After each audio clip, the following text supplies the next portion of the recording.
नमस्कार सर्वांना, cooking with अन्नपूर्णामध्ये तुमचं खूप मनापासून स्वागत। आज आपण करणार आहोत डाळ। आता नेहमी आपण वरण भात किंवा तिखट डाळ वगैरे करून करतो, त्याशिवाय मुलंही भाजी खात नाहीत। तर आज एक भाजी त्यामध्ये ॲड करून आपल्याला वरण करायचं आहे छान। त्यासाठी इथे अर्धी वाटी तुरीची डाळ घेतलेली आहे, 4 चमचे मुगाची डाळ। ते दोन्ही डाळी आहेत ते स्वच्छ धुवून घ्यायचे। इथे गॅसवरती कुकर ठेवायचा आहे, त्यामध्ये 2 चमचे तूप घालून घ्यायचे। तूप घट्ट आहे म्हणून मी एकाच पळीमध्ये 2 चमचे तूप घेतलेलं आहे। आता तूप आहे ते छान विरघळलं की त्यामध्ये आपल्याला जिरं घालायचं आहे। तुम्हाला यामध्ये जरी राई घालायची असेल तर राई पण घालू शकता।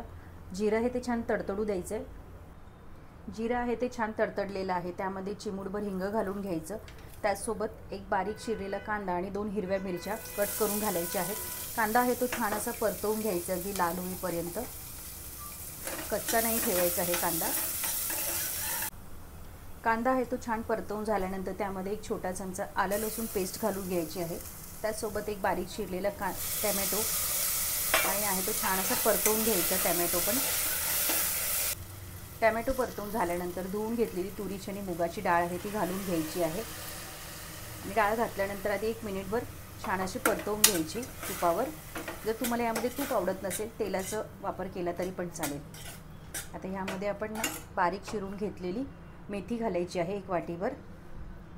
मेथी सहसा म्हणजे मुलं खात नाहीत, त्यासाठी त्यांना असे डाळीत वगैरे घालून दिली की त्यांना कळत नाही आणि ते खाऊन घेतात वरण भातासोबत।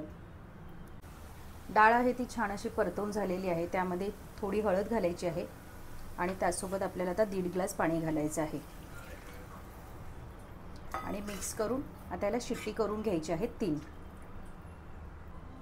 कुकर आहे ते आता गार झालेलं आहे, आपण झाकण खोलूयात आणि पाहूयात। तर डाळ इथे तुम्ही पाहू शकताय छान अशी शिजलेली आहे। आता गॅस चालू करायचा आणि त्याला छान अशी 1-2 मिनटं तरी त्याला उकळी येऊ द्यायची।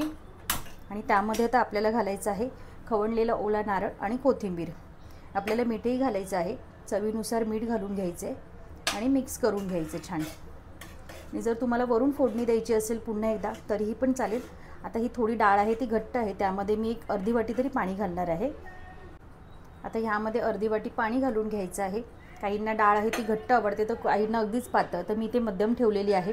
आणि ओला नारळ तुम्हाला आवडत नसेल नाही घातला तरी चालेल, मला आवडतो, त्याची चव एक वेगळी येते छान अशी।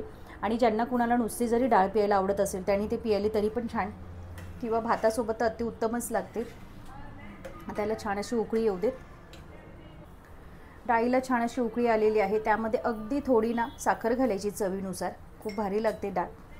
आता याला उकळी झालं, साखर आहे ती छान त्यामध्ये विरघळली, गॅस बंद करायचा।